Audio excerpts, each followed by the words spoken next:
Hello, assalamualaikum. Hello friends. Hello everyone. Welcome back to my channel, Isabel Cooking. Today I'm sharing with you my favorite or family favorite fresh fruits cheesecake tartlets. Okay guys, let's starting. And guys, this is easy dessert your family will love. Kasi yung mga kids ko, favorite nila ito guys. And here's the ingredients. Ito guys, 3 cups of biscuits, crumbs, butter, melted butter guys, and vanilla, cinnamon, and sugar. Yan lang guys, yung Mari biscuits to guys. At saka yung butter natin, pwedeng salted butter. Kung gusto nyo ng salted butter, wag na kayong a-add ng salt. Ito guys. And then, brown sugar. Ayun lang. At saka, ibibik natin to guys ng mga about 10 minutes. Yes, 10 minutes lang para maging crispy yung crumbs. Ito guys, diba napaka-easy niya. Super easy. At sigurado na magugustuhan ng mga anak niya. Because it's a children's favorite guys. So lagi-lagi ko tong ginagawa kasi gustong-gusto nila. Ayun lang, may mix lang natin ito guys para siyempre ma-incorporate yung ating melted butter and cinnamon at saka yung sugar at vanilla extract. So ayun lang, at saka syempre, i-ready na natin yung mga molds. Ito guys, yung mga tins. At saka, ito nga pala, yung ating custard mixture. Hindi ko na pinakita guys, yung pag simmer na ito, pag boil ko na ito. It's about 1 liter of fresh milk and a cup of sugar, granulated sugar, and vanilla extract, about a tablespoon, and 2 tablespoons of butter, and then I'm adding 1 tub of cream cheese. It's about a 500 grams or half kilo. Yes guys, half kilo of cream cheese. Nasa sa inyo guys kung gusto nyo bawasan ang cream cheese or pwede nyo naman na pwede din siguro pero hindi ko pa natatry guys kung pwede yung yung normal na cream, yung all-purpose cream, pero ginagamit ko kasi yung cream cheese kasi yun ang favorite ng aking mga anak, lalo na yung eldest son ko, request niya yun guys. So ito guys, i-mix lang natin ng husto. Kailanganin natin dito yung mixer machine kasi para ma-incorporate ng husto yung ating custard mixture. Ito guys, nakikita nyo yan. Yung lang ito guys, yung medyo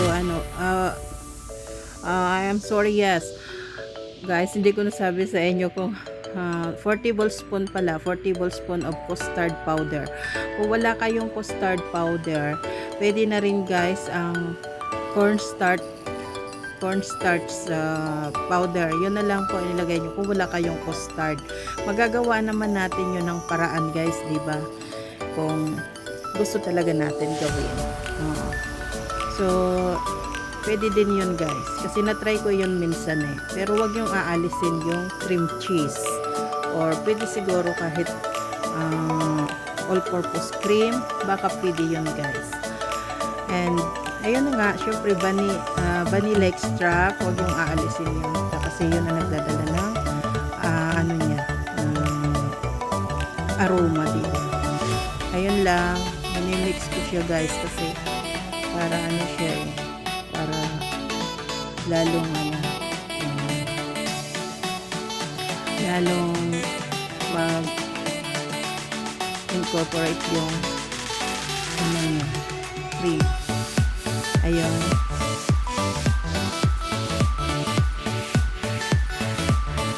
Ito guys, siguro tama na yung mixing natin dito.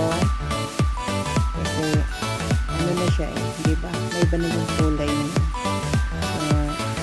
Talagang cream na siya.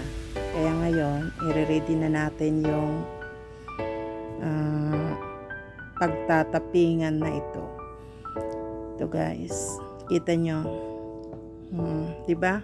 It's very easy. Pwede nyo rin ito guys gawin sa ibang pang toppings. At ito na nga guys, nailagay ko na sa tins. Ayun. At maglalagay na tayo ng ating fresh fruits topping. Ito nga guys, I started with fresh strawberry. So malalaki guys yung strawberry. Mas maganda sana kung medium size lang siya, kaso guys walang available ng medium size ng strawberry. Ito talaga yung mga dambuhalang strawberry ang nabili ko. Malalaki sila guys. Pero wala na, basta meron, diba? Mahalaga, meron. Ayun. Alam nyo guys na talaga, parang laro ko lang talaga ang pag-bake. Dito ko lang guys, binubuhos ang lahat ng ating stress. Stress nga ba ako? Ito guys, fresh blueberries. Kasi gustong-gusto to ng mga kids, yung mga fresh fruits na panglagay sa cakes. Halos ayaw nila ng maraming icing. Okay naman sa akin kasi diba, hindi naman maganda sa health natin ang maraming sugar. Kaya guys, kung nahahalata nyo, halos hindi ako gaano naglalagay ng frosting sa ginagawa kong cakes kasi yung mga kids ayaw nila guys ng maraming sugar. Kaya mild lang ang sugar na nilalagay ko. Ayun, instead of maraming frosting, nilalagyan ko talaga guys ng mga fresh fruits para yung ganahan sila sa tingin lang, diba? Yung nahilig kasi talaga ako guys sa magandang presentation mula nung maliliit pa yung mga kids. Yung ang hilig ko guys, ito maganda to, sige kainin nyo. Ganon. So ginagawa ko guys ng paraan para maganda sa tingin nila yung mga kinakain nila. Ganon. So ito lalagay natin yung fresh kiwi. Ito guys, yung fresh kiwis, slice nyo lang ng very thinly. Iba-ibang fruits to guys, fresh fruits and canned fruits like peaches. Slice nyo rin ng wedges para maganda tingnan. Katulad na ito. Diba? Yun nga lang, siyempre lahat ginagawa ko para maging maganda sa tingin nila. Ayan, kumukuha lang ng oras. Pero pwede din naman na ilagay nyo lang, diba? So kaya lang, since na may time naman, so mas maganda na na-arrange natin ang gusto para kaya-aya sa panahon ng mga bata. Papakain sila ng marami.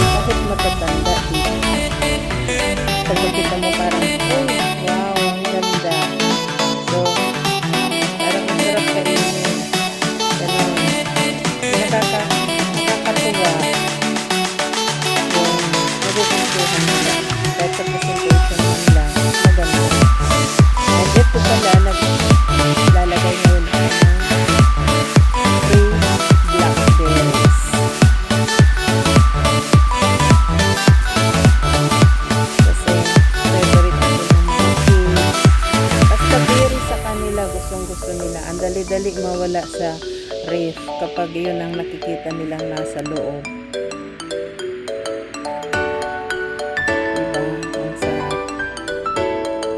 Ito, lahat ko na nalagyan. Diba? Lalagyan natin ng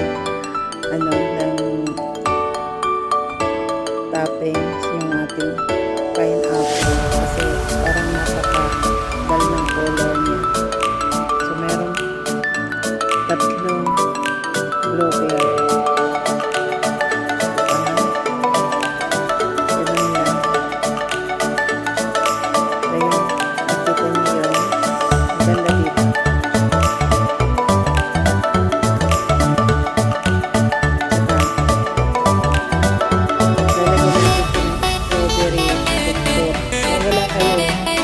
Strawberry comfort or raspberry or blackberry kahit anong berry.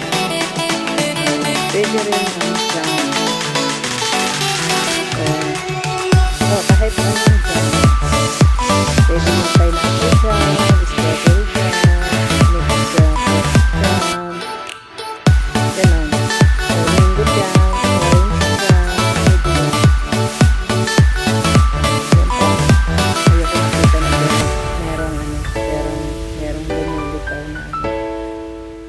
custard or yung cream cheese.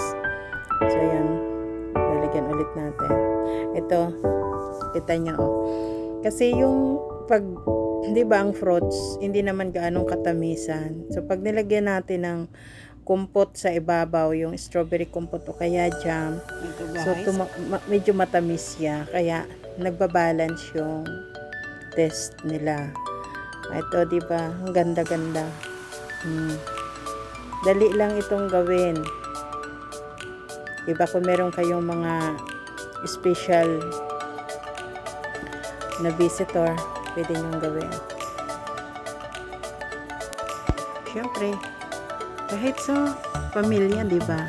Gusto natin minsan i-treat natin sila special sa Sunday or birthday celebration nila. So, meron tayong may magandang dessert para sa kanila. Diba? Ito guys, kita nyo, para ako naglalarong bata. Sabi ko, paikotin ko kung saan yung makaharap sa inyo, yun ang damputin nyo. So, nung pinaikot ko, nakaharap sa akin yung strawberry, ay yung peaches. So, ito daw ang para sa akin. Naglalaro. Oh, totoo po yun. Parang yung pagbe-baking ko, parang laro ko lang yon kasi lipas ng oras, ganon. So natutuwa ako kapag maganda yung kinalabasan. Pag hindi naman maganda, syempre alam nyo na yon kung saan natin pupulutin. At ito pala, ayun, parang nasira na kasi nilagyan ko ng, di ba yung ano ba yon, yung fresh cream, nilagyan ko sa ibabaw. Pero masarap siya, hindi lang maayos yung pakalagay ko. So nasa sa inyo kung gusto niyo lagyan siya ng fresh cream sa ibabaw. Yung cream cheese din ito So nasa sa inyo kung gusto niyo lagyan, kung ayaw naman, pwede nang hindi, 'di ba?